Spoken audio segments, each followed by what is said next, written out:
The views and opinions expressed on this program are those of the participants and do not reflect the views of BronxNet or the program underwriters.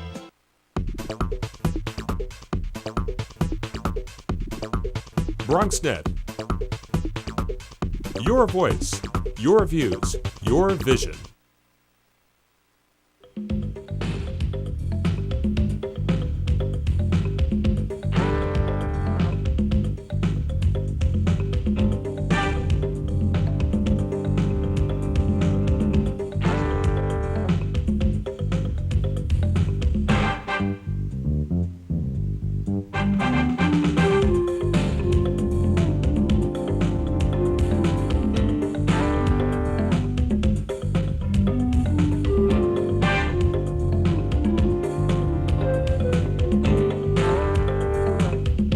Good evening and welcome to BronxTalk. Tonight we present the long-awaited debate between the candidates running in the Democratic primary in the 80th Assembly District, which includes the Bronx communities of Morris Park, Pelham Parkway, Norwood, Allerton, Van Nest, and others. Please join me in welcoming Adam Bermudez, Mark Jonai, and Irene Estrada Rucaj. Good evening, and thank you, three of us, for joining us.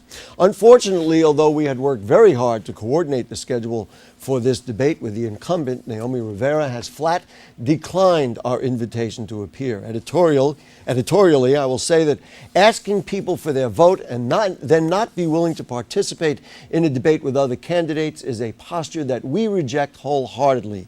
The Bronx is made stronger by responsive elected officials who respect the democratic process, their opponents, and most importantly, their constituents. By refusing to appear tonight, the Assemblywoman is directly insulting everyone involved, BronxTalk, BronxNet, her fellow candidates, and you, the people of the Bronx. In fact, it's the second time she has declined to participate in these forums. Viewers might remember that she did not appear in 2010 either. Given this program's ongoing commitment to keeping Bronxites informed and engaged, we abhor the very notion of what she has done tonight. And so she will be represented by an empty chair throughout tonight's proceedings, which you can see over there. There won't be viewer calls tonight because of the nature of this special program. Also, I will tell you that we have permission to go a little longer as necessary. We want to make sure that all the candidates have their say and you get to see who might be best qualified from your eyes to run for office in the 80th Assembly, run in the general election in the 80th Assembly District. In any case, here are the guidelines. We will ask a question to one candidate who will answer. Then the other candidates can respond to lead off a short, free-flowing dialogue with the original respondent having the final word. There will also be an opportunity for a 1-minute closing statement from each of the candidates. We ask that throughout the program, the candidates don't interrupt each other, be brief, to the point, and not repetitive, so viewers have a chance to hear discussion on as wide a range of subjects as possible. So are you ready? By prior agreement, the first question will be directed to Ms. Estrada Rucaj. Good evening, and thank you for joining us. Thank you for having us. Just continuing on a similar topic that I just spoke of before, yesterday the New York Post reported that Naomi Rivera failed to vote 130 times this year, putting her in the lowest 6% in the Assembly. Presumably this and other allegations of mixing her romantic life and support for family into her funding for not-for-profits, the fact that she's being investigated by 5 different agencies, as well as community complaints about her general lack of responsiveness, has inspired you and your colleagues here to challenge her. But won't the three of you split the vote, thereby giving her a chance to win? Wouldn't it have been better to select one candidate to get behind? But you decided not to do that. So what is this race about? Is it about defeating a vulnerable opponent or your own political aspirations? This would be my own political aspirations because I am the most qualified. I lived in the Allerton section of the Bronx for over 30 years in my district. When coming into politics, you have to understand that you work for the people, you serve the people, and your interest has to be only the people. Coming in accordance to the laws that are there in the guidelines in the state, you have to follow the rules, just like people at school have to follow rules. And the guidelines for us as politicians is to represent the people to the best of our abilities, but to be responsible, accountable, and to make sure you're there to vote. Because if you don't show up to vote in any bills or any legislation or any bills that need to be amended, the people, the voters in the district lose out on the qualifying resources that are there at the time to be disposed. And this is probably one of the main reasons why we lack in the 80th district and the resources, because we have had no representation and our representative has been MIA for so long. Okay, others want to respond to that? Thoughts on it? Well, I will. First of all, thank you, Gary, for having us on, and I Sure. thank my fellow challengers who also partake in this debate. It comes down to a district that has not had any representation. You know, how many of us could not show up for work 12% of the time and still have a job? This district has been neglected for too far long. It's unfortunate, and the people that pay the price are the constituents. That's our seniors and our children. That's all of those civic organizations and community organizations that dedicate their time to making neighborhoods what they are today. And when they don't have the representation or get the resources that they need, they can't move on. It's a tragedy for a whole assembly district not to have anyone representing them at the assembly level. Did you want to respond? Yeah, I mean, I think it's great that we can start a debate here in basic agreement. In other words, I know the three of us are running in part because, I mean, and largely because we have been unsatisfied with the incumbent. It's been clear for a number, I mean, you mentioned a Post article that just came out. I remember the article 2-3 years ago that came out, you know, when it was one of the worst track records. I remember when there was a landmark education vote on June 2nd, 2010, when our representative wasn't representing us, where we didn't have a vote at all. And that's what I talk to voters about. In other words, I say, you know, sometimes it's not that I disagree with everything, the incumbent, you know, her policies and ideas. You know, I've seen her as a progressive Democrat and some of the things when she does vote, you know what I mean? It's not that I disagree with that. I mean, I think what we all agree on is that we have lost faith and trust that she's gonna do the right thing. You know, obviously there's investigations right now. I mean, we don't know if it's about unethical, if it's about criminal. I mean, we've seen, but the fact of the matter is that I know what my opponents have as well. We've seen facts and figures. And it's clear, I was quoting the Daily News as saying, the writing's on the wall. In other words, I think we all know that it's just, she's not, you know, I mean, and we all agree. Let me just rephrase the second part of the question then. Would it have been better, and from a purely arithmetic perspective, would it have been better to have the three of you come together and come around one candidate for a chance to defeat her? I mean, I'll give you do you want to I think that it would be something that you could do, and we probably would have spoken to each other. Maybe that would be an opportunity or an option. But because the way democracy works, it is our given right to run for office, be a registered voter, and to make sure that you're a leader and to support the people who are looking to be led by someone who can actually move them in the right direction. So with your question, I believe that it is an option and opportunity, but it's America. It's the land of opportunity, and I'm living my American dream, and that's why I'm running. Anybody else want to respond before we move on? I just want to add to part that. of it? I announced I was going to run for the 8th Assembly District way in advance before all of the media came out with the recent allegations. This was something that I decided early on in the year, and it's for the right reasons and not the wrong ones. You know that catchy slogan that you see in airports and throughout transit, if you see something, say something? Well, I believe if you see something, you do something about it. And I see that we have no representation, so I rolled up my sleeves and I'm going to do something about it. Okay. Anybody else? Sure. Yeah, I mean, I think I directly have, you know, with your point, you know, I didn't decide to go to, you know, I'd heard Mark was running, I'd heard Irene was running at some point. I feel that we have in this race, we have 4 Democrats, we have 4 very different Democrats. You know, I think I'm a more progressive Democrat than my 2 opponents on the stage.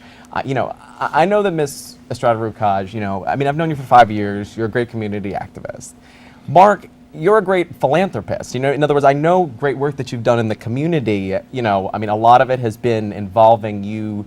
I mean, has involved your money, but in other words, there's no negative. In other words, I don't like the negative mailers that we've all seen that involves, you know, just because you've, you know, utilized your resources for good.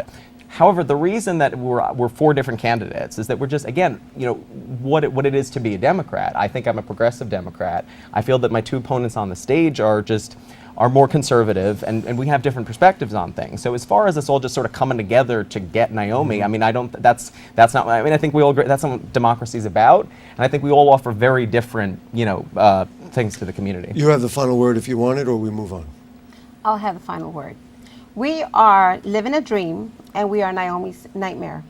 And we are going to get rid of her on September the 13th because our district deserves an elected official that is going to stand up for their rights and for the children, the seniors, and our communities. And I am called community, and that's why I'm going to win this election. Mr. Jonai, you have made your living as a realtor. Your well-heeled campaign has been made possible in part by the real estate industry, and your family owns Bronx buildings. But there are numerous tenant issues in the 80th Assembly District. If elected, do you become just another voice for landlords?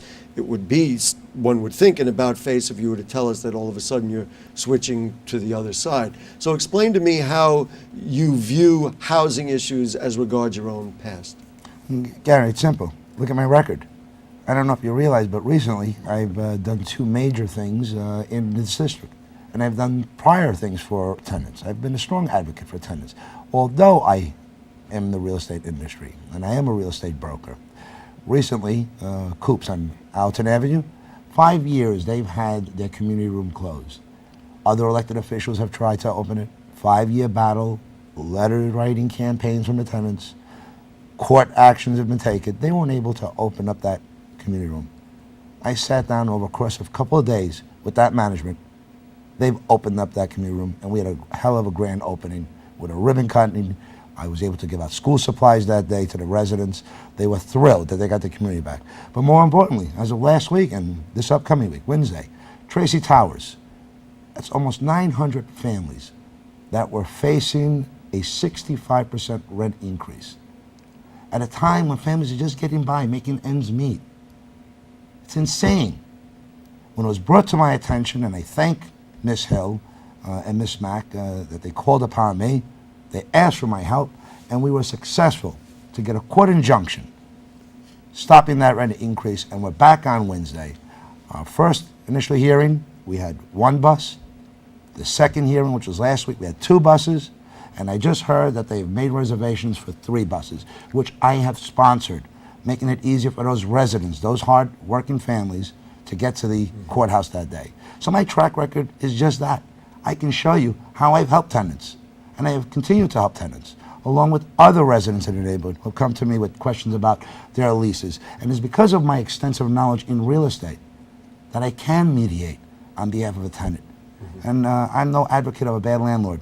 We don't need any. The city needs to concentrate on making more affordable housing, and certainly give the credit to some of those good landlords out there. And just for the record, yes, I live in one of those buildings along my tenants, and they're called neighbors. I'm not their landlord, I'm their neighbor. And they probably called me one, and I call them that as well. Thank you. Others want to respond? Yeah, I'll respond. Go ahead. A couple of years ago, we went before the Coops. It's my district. I've been there for 30 years.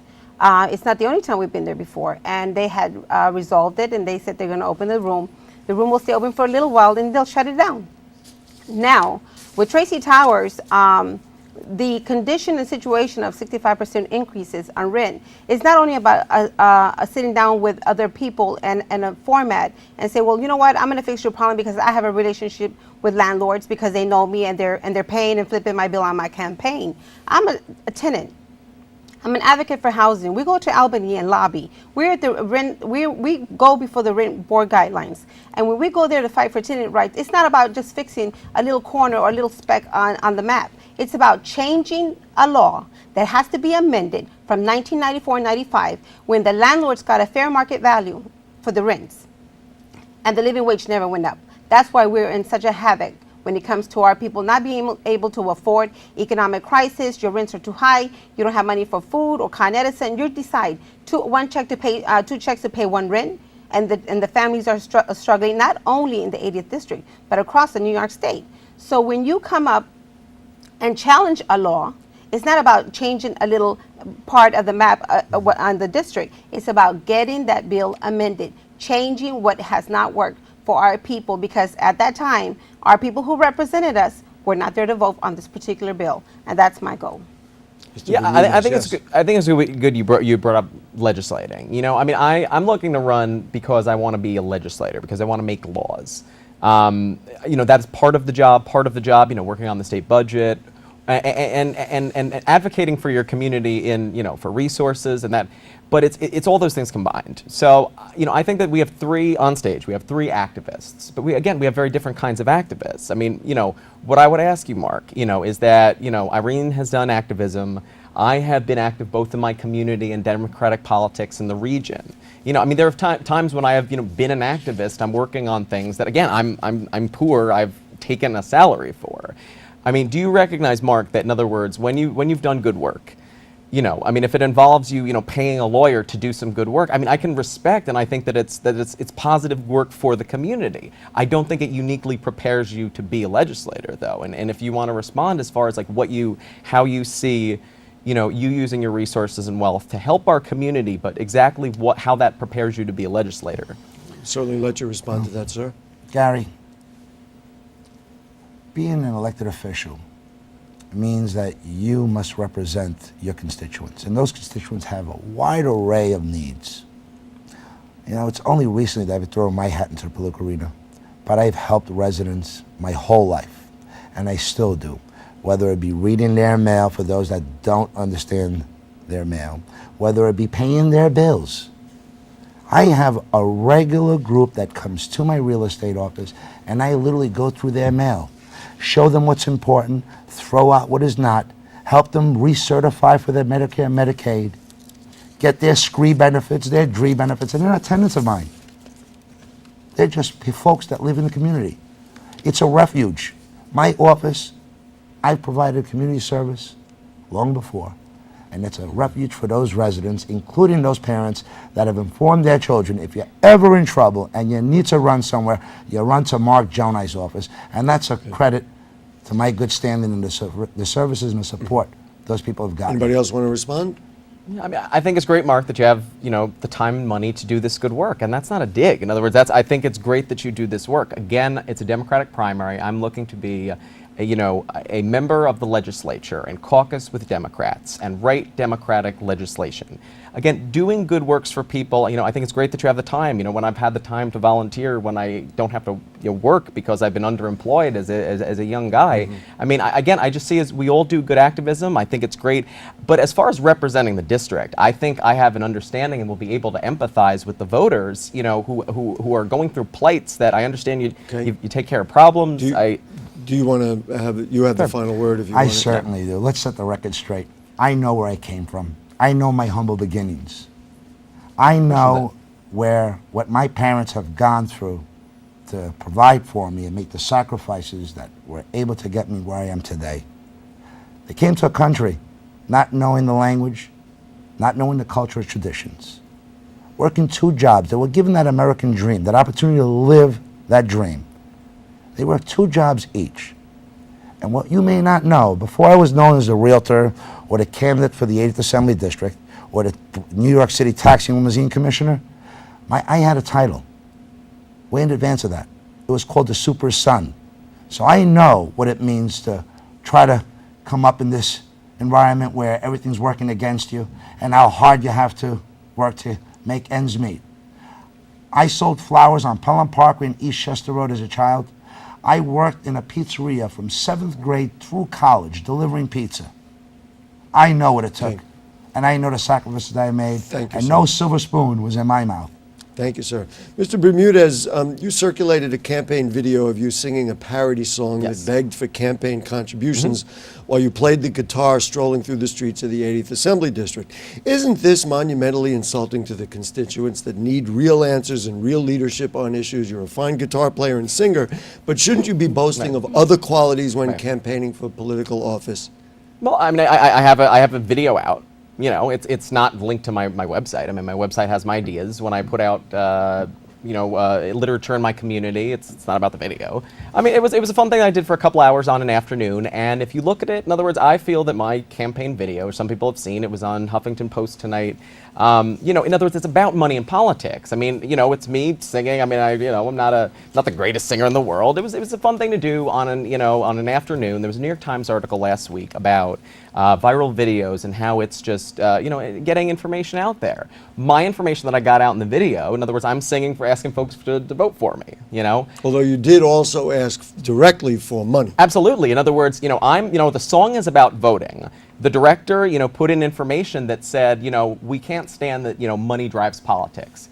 But it does. And in other words, for me to reach out to X amount of voters, for me to buy X amount of stamps, in other words, I just don't have the wealth of Mark Jonai to be able to reach out to as many people. I'm doing my best. That's what the campaign video is about. And I've gotten a lot of positive responses from people that understand what that's about. It's about money and politics, and I'm begging, I'm busking on the street. I wanted to have a little levity in this, and I'm trying to get attention because the bottom line is, Gary, there've been a lot of media outlets that have taken me and Irene and have not given us the attention, even though we're just as valid candidates, even though we're not spending as much money. Well, and that's what it was about. I wanted to, get myself out there, and I was willing to, do something a little, out of the box. I am proud to say that BronxTalk is not one of those media outlets. We've treated you. Yeah, absolutely. And I love being here. I love being here. Unfortunately, we do have a candidate who didn't accept our invitation, but that's another issue. Either of you want to respond to that? Yes. Irene, you had something to say? I also play the guitar and I also sing, but there is a time and place for everything. I know that, again, Adam has mentioned that, yes, the media has had more outlet and more time for the other two candidates, which is fine. But I don't believe that since I came to New York, my first residence was Pelham Parkway housing. I lived in housing with my two daughters, and they were tiny little girls, and I was a single parent. And I overcame a lot of things to get to where I'm at today.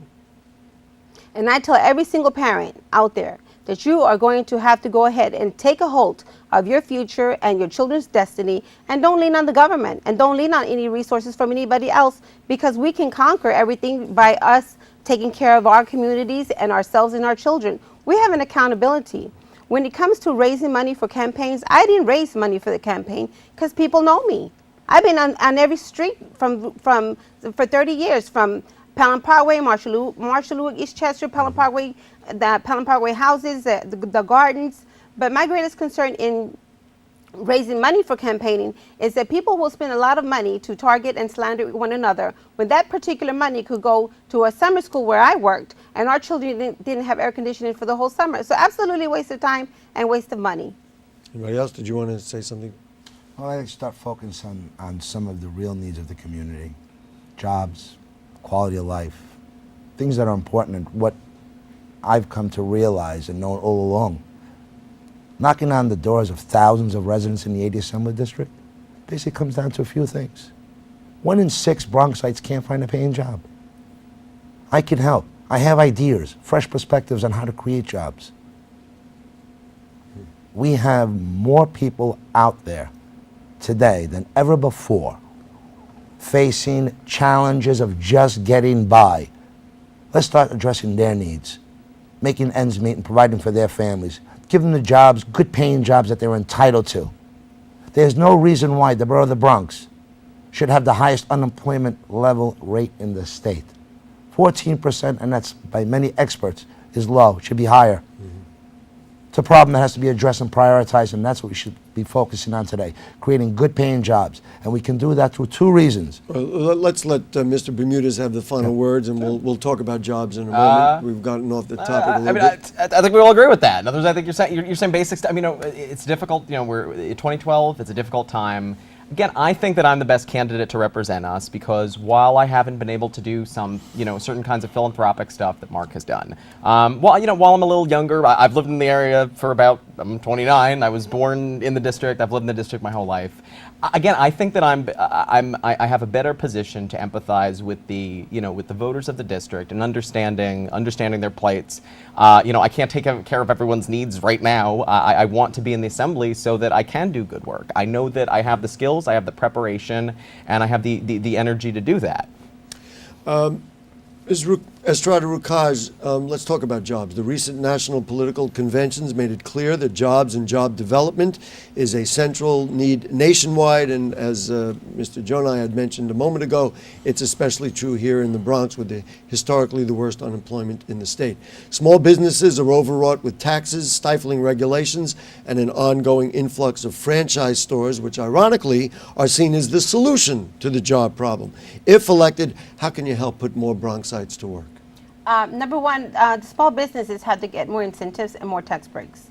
When you take a look at who is sponsoring our Little Leagues, our Girl Scouts, our coaches, our baseball, our parties at the schools, or the Board of Education for the PTA and the CECs and the SLTs, it's always going to be the small businesses that give. And dealing with the big businesses, they always say you have to go to the manager's office is in Iowa or in a different state.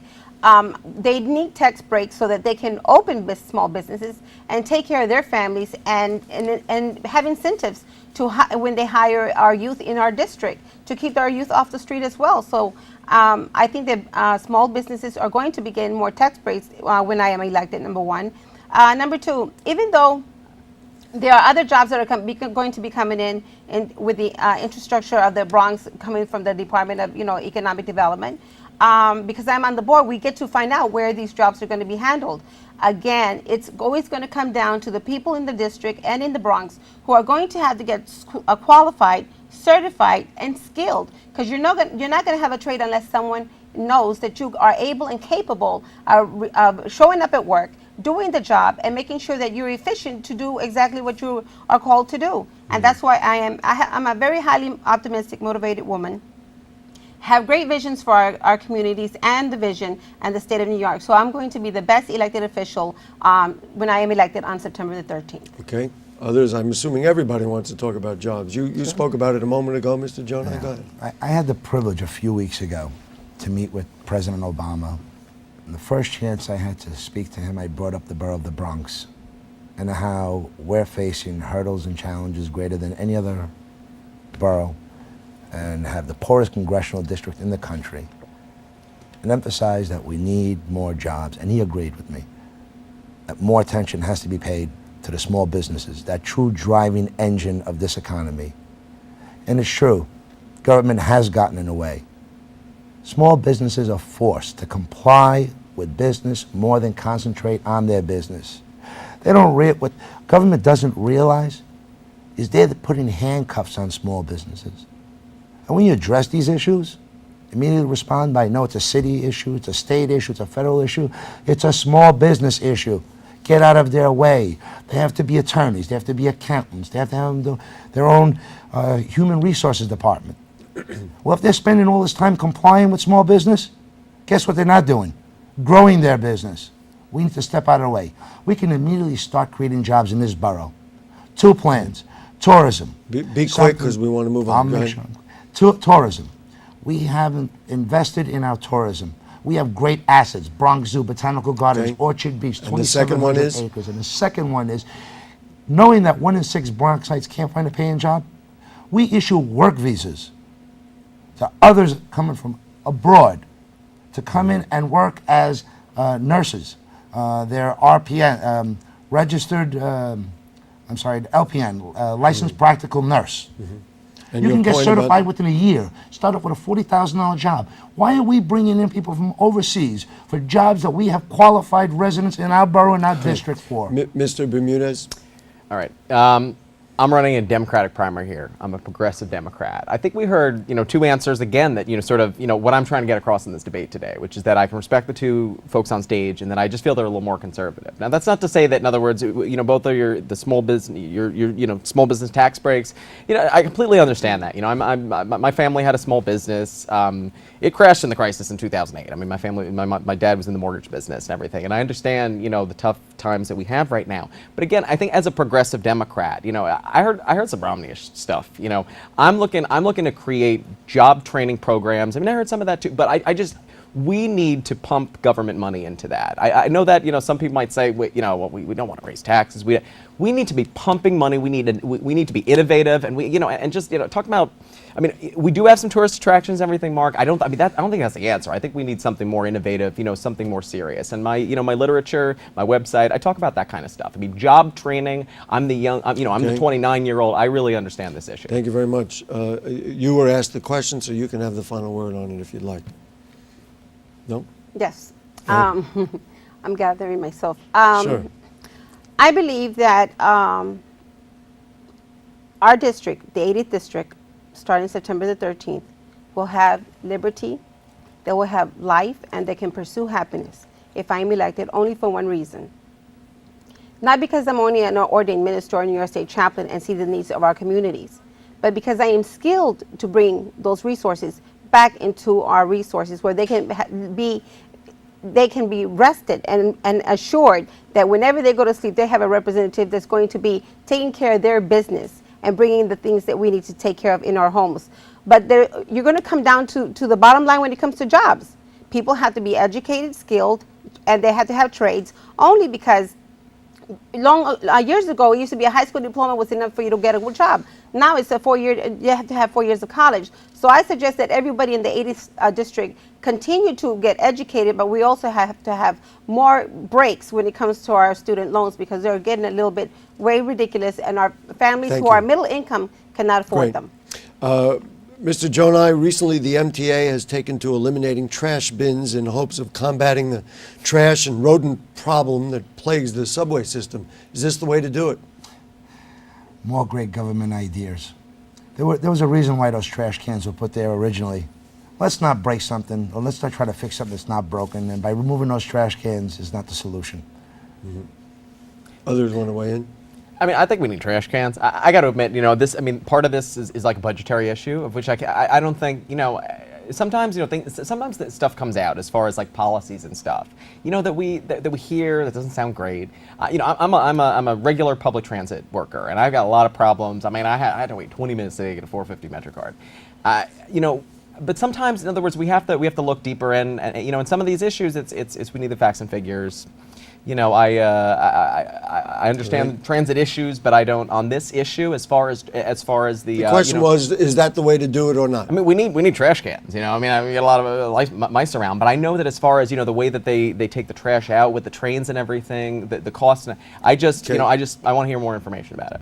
I think that we need the trash cans only because they're there for a purpose, and where else is the trash going to go? That's number one. Number two, the maintenance workers from the MTA are going to have to handle their workload because they make enough money and they're provided by the unions. But they can also hire more people and give those people jobs to sustain our issues when it comes to our garbage. Let me just add something to the question. Obviously, it's very easy to say keep the trash cans and add more people, but of course that leads into a question, and we can go around again if you'd like, as to the funding for the MTA, which is very much a state issue that if any of you are elected to serve, you would have to deal with. It's very easy to say keep the trash cans and get more people, but of course the MTA is crying poverty. So, Mr. Rukai, you want to... Mr. Jonai, I'm sorry. You want to weigh in on that? I adopted 2 streets through the Jonai Cares program. What does that exactly mean? Leidick Avenue and Bainbridge and 204th Street on Marshall Parkway. I took it upon myself. The dough fund was cut. No one was cleaning the sidewalks and the street cans. For the last several months, I've had local kids out there cleaning up those streets, making sure the garbage cans had plastic bags in them, tying them up at the end of the night, putting a fresh bag in to make sure that the garbage doesn't overflow. You see an issue, you address it. Actions speak louder than words. We need garbage cans, we need the funding there. There's a reason why they were there to begin in the first place.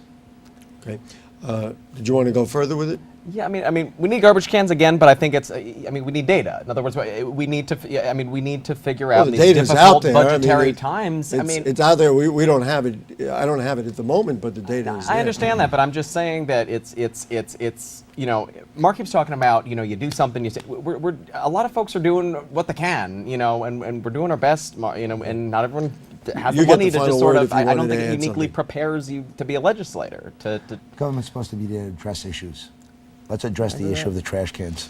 Mr. Bermudez, charter schools have taken hold in the Bronx to decidedly mixed reviews. Among the concerns is an ongoing movement to privatizing public education. Should this trend toward charter schools continue? And if not, how do you fix the traditional public schools so that they're effective? Right. This is an issue that's very important to me. I really think I have a reasonable, youthful, sensible perspective with respect to education reform. I believe in education reform. I think, right in our district, we have a fantastic charter school named the Icon School. I student taught. Teaching's hard. I realized, I wanted to do activism work. I wanted to be outside of the classroom. But I understand the plight of teachers. And again, I think what everyone's upset about these days is the tone and the dialogue, the way that it feels like everyone's always fighting. And we can have sensible reforms. Back in 2010, when we had the landmark Race to the Top education initiative passed in this state, which Assemblywoman Naomi Rivera did not vote at all for, either yay or nay, we got some good reform. We got some people together, and so I support charter schools. I do understand that, but what does that even? I support all the schools in our district. We got great public schools, we have great charter schools, and we have great parochial and private schools. And I think we need to recognize that portfolio and not just, I've heard our incumbent, say, I hate charters, and you hate the school that my next door neighbor's kid goes to. We need to be reasonable. It's the trend that's, it's not about regular traditional schools going away. It's about incubating good new ideas. That's what I support. Others want to Yes. weigh in on it, charter schools. First, I want to say hello to all my students at Aspire Preparatory Middle School. Hello, guys. Staying up late, huh? And also, taking a look at our hardworking teachers, regardless of what their salaries are, that they make in the public school, they deserve more. They deserve protection. I work I'm a member of DC 37, and I'm also a Board of Education worker, employee. And when you take a look at the way our system is working for education, charter schools came about through the Obama administration, where there is more funding and more money for charter schools. So if you open a charter school, they're going to give you the money and the resources because it's already sitting there for you to use. When it comes to a school that is closing, the state and the city are quicker to close that particular school because of the grading system that they have under the core that they're teaching the kids across the nation. And they're concentrating more on the exams and tests instead of the quality of teaching. Now, for the charter schools, am I for them? Absolutely. But am I for the public schools? Even more so. Because in the public school, they will never refuse a child that has an IEP. They will never refuse a child that has to go mainstream who has general education. Okay. And they need that support. Thank you. I guess you want to weigh in on that as well. Certainly. Well, I've got two boys, and they've both attended public schools. I'm proud of those boys and the accomplishments they made in the public school system. Charter schools, it appears, are here to stay.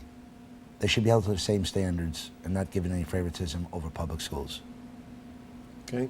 Mr. Bermudez, you were asked the first question. Right. Yeah. When people talk about favoritism over public schools, I look at the Icon School.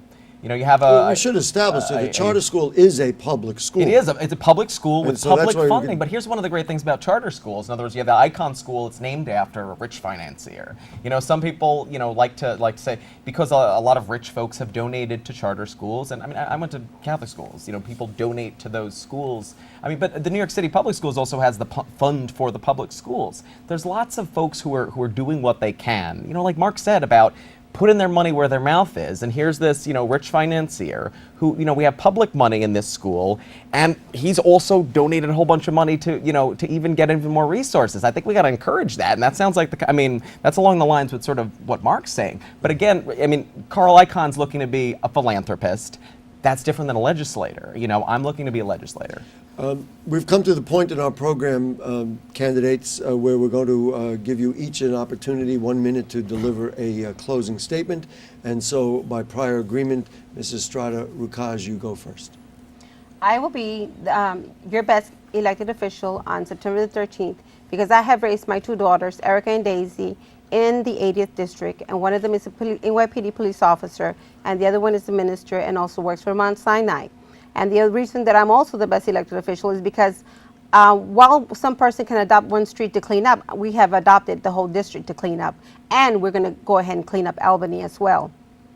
When it comes to being a legislator, it's about making rules and changing bills, amending bills, and having a relationship with the other 150 members of the state assembly. As a legislator, I have to be accountable and responsible only to answer to the people, and that is what I'm going to be. The best person to be elected will be Irene Estrada Rukaj on September the 13th, because I am accountable, responsible, equipped and ready, and very compassionate about the things I believe in, and I'm very driven. Okay, thank you very much. And Mr. Jonai? I'm the proud son of 2 immigrant union workers who worked at Jacoby Hospital, DC 37, Local 420 as porters. We've done well. God has been good to me. I know that I can better serve the 8th Assembly District by fighting to make sure those schools stay open, that our children have every opportunity given to them, by protecting our seniors, making sure that no one takes advantage of them, by making sure that we live in a decent place, that we have a good quality of life. I've been walking those streets for the last several months talking to thousands of people. It's clear. They've had enough, and it's evident by the low voter turnout. They've lost hope in government, that no matter who gets elected Friday, they feel Monday morning they're going to wake up with the same challenges and difficulties. Well, the answer is Mark Jonai. I'll wake up with you in my mind, and I'll go to bed to making sure that I thought and I worked real hard for you. I come from a background of a strong work ethic. I won't work 4 days a week. Thank you. I'll work 6 days a week for you and give 7th to my family. Mr. Bermudez? All right, first of all, vote Thursday. I know you just slipped up. Election's Thursday, not Friday. My name's Adam Bermudez. I'm running for the 80th Assembly District because I'm a progressive Democrat. This is a Democratic primary. I know there's lots of folks watching right now who are Republicans and independents who wish they could participate in this. And it's a shame that the way our state is structured, that we're talking about folks who are registered Democrats voting in a primary to choose who is the best choice to be the Democrat to represent this district. I think, it's clear that, the three of us, and we've had a relatively friendly debate, as, I think Gary knows, some of the debates here are not as friendly because we're all in this for the reason of an incumbent who we don't trust. But I think you've all seen that, we're 3 very different candidates. I think I'm more progressive. I don't, I'm a practicing Catholic, but you brought up that you're a pastor, Irene, and you've put Bible quotes on your literature, and I think that's problematic. Mark, I think that you're a great philanthropist and a great asset to our community, but I think it's, again, as far as who's best prepared to be an elected official, I think anyone who takes a look at my literature or website is going to see that I'm the best choice. Thank you very much. Irene Estrada Rukaj, thank you. Mark Jonai, thank you. Adam Bermudez, Thank you very much, sir. you. And unfortunately, the incumbent chose not to be here. We'd like to think it was her loss. But we do appreciate your respecting the district and making the most of the democratic process. Folks, if you'd like to offer questions or comments based on anything you heard on tonight's show or anything going on in the Bronx, then email them to us at bronxtalk@hotmail.com. And we'll read those on the air during a future edition of our program. Archives of Bronx Talk are available at BronxNet.org. You click Bronx Talk on the right-hand navigation bar. Also, please become a fan of Bronx Talk on Facebook. Next week, the borough president, Ruben Diaz Jr., will join us, and we'll talk to him about everything we can think of. The gorgeous new set on Bronx Talk was custom designed for us by BronxNet's Gene Elton, based on an original mural by Bronx artist Danny Halbin. Special thanks to producer Jane Filoro, director Michael Arias, our cast of thousands who are around us down here and up in the booth, and to you, good night.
kitchen surfaces, utensils, and hands with soapy water. 1 in 6 Americans will get sick from food poisoning this year. Keep your family safer. Check your steps at foodsafety.gov.